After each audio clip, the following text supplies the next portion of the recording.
இந்த பணம் புகழ் என்பது யாரிடம் நிரந்தரமா இருக்கக்கூடிய விஷயம் இல்லை. நல்லா புரிஞ்சுக்கணும். பணம் புகழ் என்பது நிரந்தரமா யார்கிட்டமே இருக்காது. நாகராஜ பாகவதர் இப்போ 60 வயசு தாண்டவங்களுக்கு எல்லாம் தெரியும், மோகன் கன்சாமனுக்கு எல்லாம் தெரியும். 7 மன்னன் தியாகராஜ பாகவன் பேர் வாங்கினாலும் வெறும் 14 படம் தான் நடிச்சு உலக புகழ் பெற்றாரு. ஒரு தீபாவளிக்கு படம் ரிலீஸ் ஆகுது, அடுத்த தீபாவளி 3வது தீபாவளி கண்டது.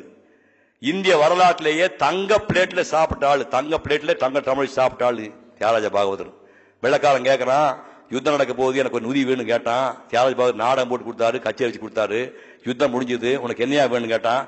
இந்த நிலத்தை எடுத்துக்கன்னு சொன்னா, எவ்வளவு இருக்கு கேட்டா 250 ஏக்கரான்னா, என்ன கொடுக்க பண்ண எடுத்துக்க சொல்லமா, இனாம எடுத்துக்கணும். என் நாட்டை நீ பிடித்துக் கொண்டு என் நாட்டில் ஒரு பங்குதியை கூறு போட்டு எனக்கே கொடுக்குறியா? நீ எங்க மொத்த நாட்டை குடியா, என் நாட்டை நீ எடுத்து கூறு போட்டு எனக்கு கொடுக்குறியா? வேண்டாம்ட்டான்.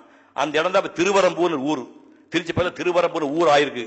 ஆனால் அந்த தியாகராஜ பாபு இறந்து போன போது 110 ரூபா கொடுத்து பாடியை வெளியெடுக்கிறதுக்கு ஜெனரல் ஆஸ்பத்திரியில் ஆள் வரவில்லை. புகழ் புரிந்து கொள்ளுங்கள். அப்புறம் ப்ரொடியூசர் எம்ஏ வேணு வந்து பாகவதர் பாடியை திருச்சிக்கு எடுத்துட்டு போய் அடக்கம் பண்ணார். அது வேற விஷயம். எவ்வளவு பெரிய ஆளா இருந்தா இதுல தப்பிக்கவே முடியாது.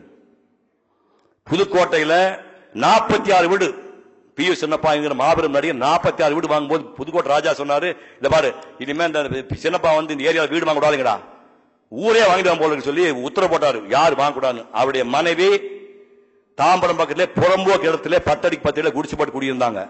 எம்ஜிஆருக்கு தகவல் போகுது, தயவு செய்து நான் எம்ஜிஆர் சொல்ல தெரியும், பி. சின்னப்பா ஒய்ஃப், இந்த 10 அடிக்கு 10 நான் கரையம் பண்ணிக்கிறேன், ஆஜியம் பண்ணிக்கணும்னு சொன்னாங்க. ஆண்டவுடன் செய்தி எம்ஜிஆருக்கு போய் அந்த உத்தரவு போட கூட அந்த அம்மா செத்து போயிட்டாங்க. இதுதான் மனித வாழ்க்கை. நான் உங்களுக்கு புதுசா சொல்ல வேண்டாம். விஸ்கோஸ் எவ்வளவு பெரிய கம்பெனி, கட் பண்ண முடியுமா? விஸ்கோஸ் அண்ணன் சொல்லுங்க. விஸ்கோஸ் எவ்வளவு பெரிய கம்பெனி. வெங்கட்சாமி நாயுடு எவ்வளவு பெரிய ஆளு. வேரிஸ் வெங்கட்சாமி நாயுடு, வேரிஸ் விஸ்கோஸ் கம்பெனி. தென்னிந்தியாவின் சிசுவிட்டியம் பேர் வாங்கின ஆளு SS வாசன். சந்தை நகர் படத்தை வந்து எடுத்தாரு. 1948 எடுத்து 678 பிரிண்ட் எடுத்த உலகத்திலே முதல் படம்.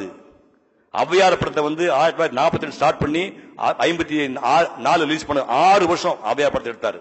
KP சுந்தராம்பாளுக்கு 4 லட்சம் ரூபாய் சம்பளம், யாருமே வாங்கிக்க முடியாது. அந்த வாசன் வாழ்ந்த வீட்டில் இப்போ சாப்ட்வேர் கம்பெனி வந்துடுச்சு.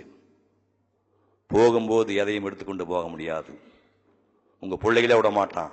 வரும்போது சும்மா வந்தோம், போகும்போது சும்மா தான் போக போறோம். இந்த மண்ணுக்கு நீங்க ஏதாவது பண்ணிட்டு போகணும். அதுதான் கடைசியில் நிற்கும். ஒரு புலவஞ்சன் அக்கீரை, ஏதாவது செல்வம் அதிகமாக ஒரு மனிதன் கையிலே சேர்ந்தால் அது எல்லாரும் இந்த மக்களோட பங்கு போட்டுக்க, உனக்கு வச்சுக்க, முளவட்டிக்கு வச்சுக்க, பங்கு போட்டுக்க, இல்லாவிட்டால் அந்த செல்வமே உன்னை அழித்து விடும் ஒரு பாட்டு சொல்றான்.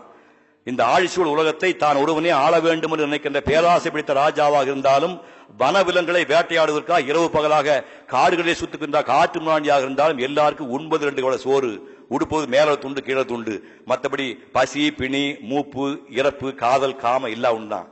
அரசன் ரத்தம் சிவப்பு, ஆண்டியின் ரத்தம் சிவப்பு. அரசன் விரைவிலே துர்நாற்றம் வரும், ஆண்டியின் வேர்விலே துர்நாற்றம் வரும். ஆகவே மனிதா, அளவு கிடந்த பணம் வந்தால் அது உன் சமுதாயத்தோடு பங்கு போட்டுக்கொள் என்று நக்கீரன் 2500 ஆண்டு மேல் பாட்டு சொல்லிருக்கான். தென்கடல் வளாகம் பொதுமை இன்றி வெண்குடை நிலத்திய ஒருமை ஓர்க்கும், நடுநாள் யாமத்தும் பகலும் துஞ்சான் கடுமா பார்க்கும் கல்லா ஒருவர்க்கும், உண்பது நாழி உடுப்பவை 2 பிறவும் எல்லாம் ஓருக்குமே, செல்வத்து பயனே ஈதல் துய்ப்பேம் எனினே தப்பென பலவே என்று.